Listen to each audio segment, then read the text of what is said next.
What is going on out there, peeps? All right, look, there's a lot of stuff going on in the news as usual. We know that Iraq has been very busy, but we see the three top dogs had a meeting as well. We will get into that. A quick reminder, everybody, at Pimpy's Investment Chat. It's the same name as my YouTube channel. You can come join us over there. We do talk about different things: the Iraqi Dinar, the Vietnam Dong, Nasera, Jacera, gold, silver, and cryptocurrencies. I will leave a link in the description and invite you guys all to come join us. It is free to do so. For other people that like talking about current events as well as things that would be considered, oh, I don't know, conspiracy, the 9/11 attacks, as well as, false flag events, then go to this group here, the hidden things in front of your eyes. The link will be in the description as well. Both are free to join. All right, anyways, let's get going on in there. We know that a lot of this stuff seems repetitive, but we like to see whether or not they're making any progress whatsoever. So, negotiations between Iraq and the IMF to borrow $5 billion. As I was stating before, the IMF nor the World Bank were willing to do anything to give loans out to Iraq a few months ago because they weren't a stable government and they were worried about the corruption. So, the Parliamentary Finance Committee announced today, Monday, that the Iraq Ministry of Finance began negotiations with the IMF to borrow $5 billion. The issue of internal and external borrowing will be brought up in Parliament on certain conditions. Okay, the committee will present a paper of economic reform, and when we say economic reform, I don't want to throw this out there to just give people too much hopium. I've noticed on a lot of the economic reform suggestions, the dinar rate is brought up in those. So I'm curious to see what they have in mind. To the government that inches not relying on single rents. Okay, according to what was reported in Iraq News, the need for an internal loan amounting to 15 trillion. Now, here's the thing that caught my attention because I was thinking about this yesterday. Originally, it said 45 trillion, and there was something about that that made me kind of happy. Let me tell you why. We know that the Central Bank of Iraq has issued a total of somewhere around 55 trillion dinars. So the fact that they wanted to borrow 45 trillion told me that they have all that there in country, because there's a lot of speculation about how much dinar is being held in the public hand out here in the open market. I also remember that they spend somewhere in the neighborhood of about 3 to 5 years, and they were spending about $1 to $1.5 billion buying the Iraqi dinar off the open market. So it made me feel really good because that meant there's not as much as people think in the hands of the people, and most of it is in the hands of the Central Bank of Iraq, as well as a handful of countries. All right, so now I'm seeing they say 15 trillion. So very, very interesting. The more I think about how much is in the hands of the public and whether or not they can handle uh, a rate change of around 322 if they are reinstated, it seems possible. If the government themselves is holding most of all of their own currency, then of course they can afford to do a rate change if there's not that much out in the hands because they actually have the money. That's always been a major topic of debate when it comes to the Iraqi dinar exchange. Anyways, they're working with the IMF and trying to borrow $5 billion. We will monitor that. I prefer they avoid borrowing any money externally, not unless they're getting ready to make a big move to start changing the rate change. Then, hey, I can understand that. Okay. The government obligated to present the budget within the next couple of weeks. We talked about this yesterday. It's just a repeat. So the Al Fatah Alliance is saying, hey, look, you guys got to present to us this budget. We got a semi-annual budget. It's coming due here. They need to get it voted on and debated. Parliamentary finance reveals the determination of the amount of internal and external borrowing. Again, we just talked about that. We know they're going for 15 trillion internal borrowing and 5 billion externally. Okay, and that's only for look at this. The government set the size of external borrowing at 5 billion and internal borrowing at 15 trillion for only 2 months until the current crisis is crossed.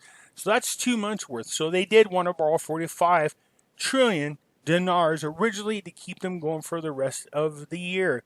So again, this makes me feel good. I know the biggest part of the debate is how much money is actually out there in the hands of the people and whether or not they can handle an actual rate change. I still think they can, and that is as long as each country where their people are holding their dinar, if they exchange it, then each country is responsible for their own citizens at the agreed upon rate, and that later on they would work out the differences between Iraq and each of the country.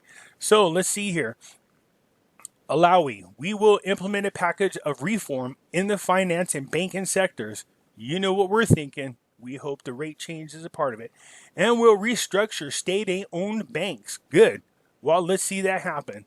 All right, so this seems and appears to be some really good news. I don't want to assume anything.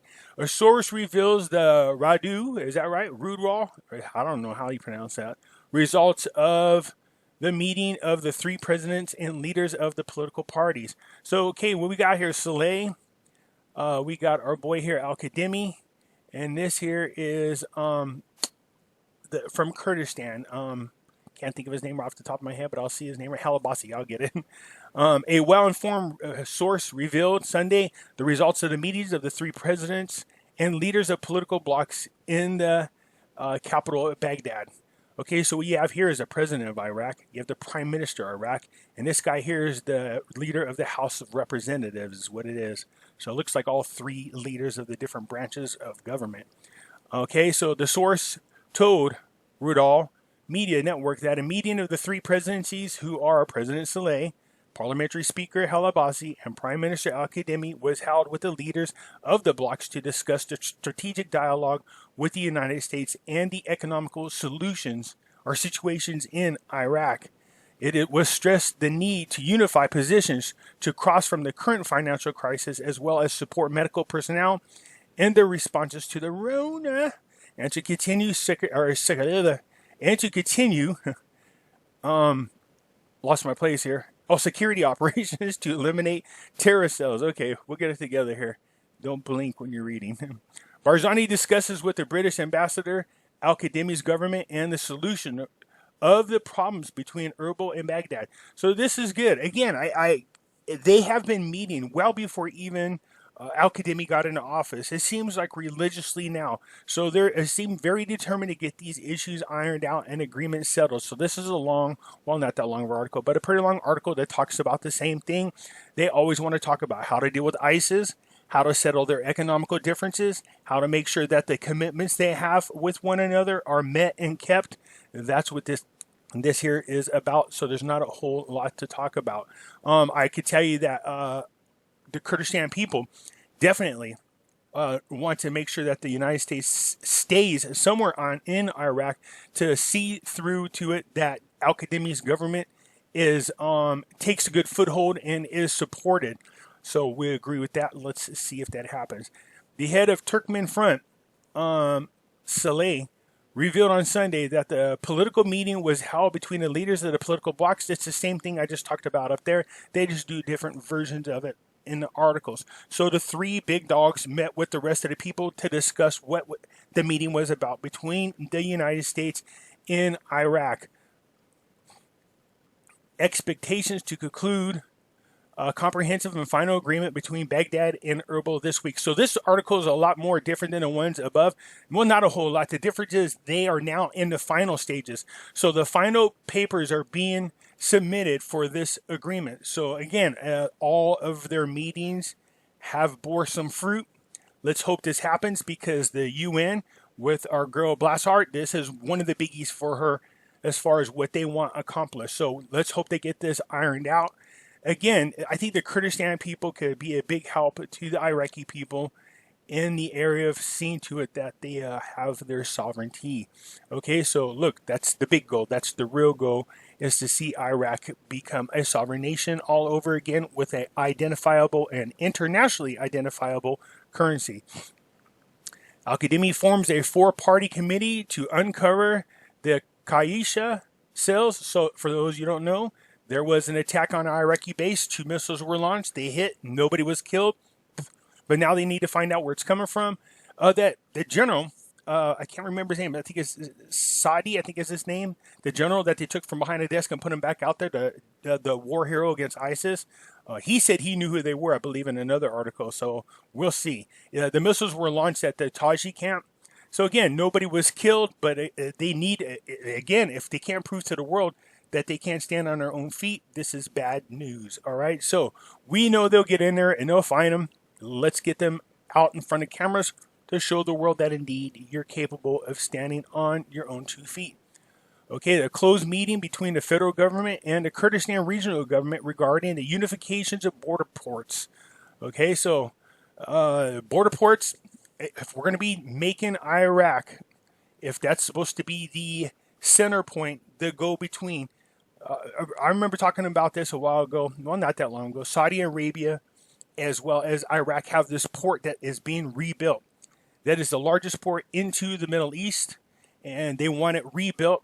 And the purpose of that is so that they can really start dealing on a much larger basis.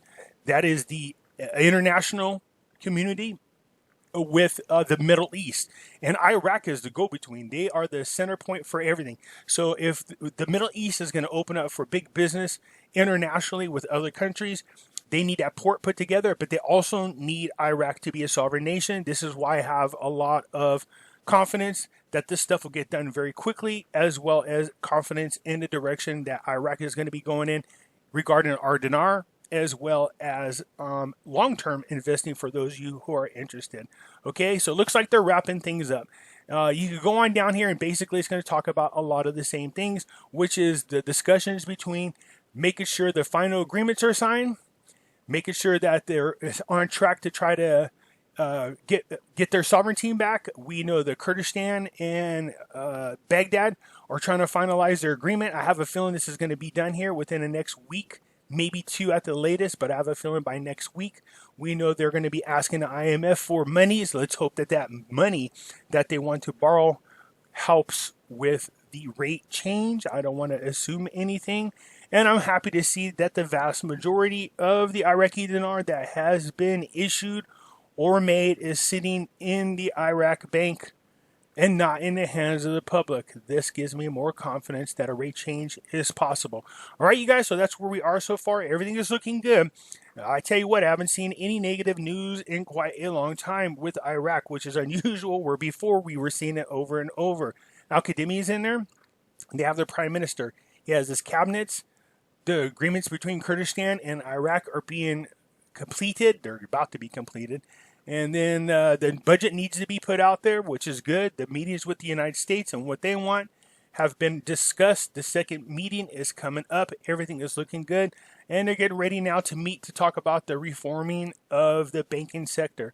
All right, so all is looking good, you guys. Just stay confident. We are definitely well on our way of getting to our goal. I'll catch you later.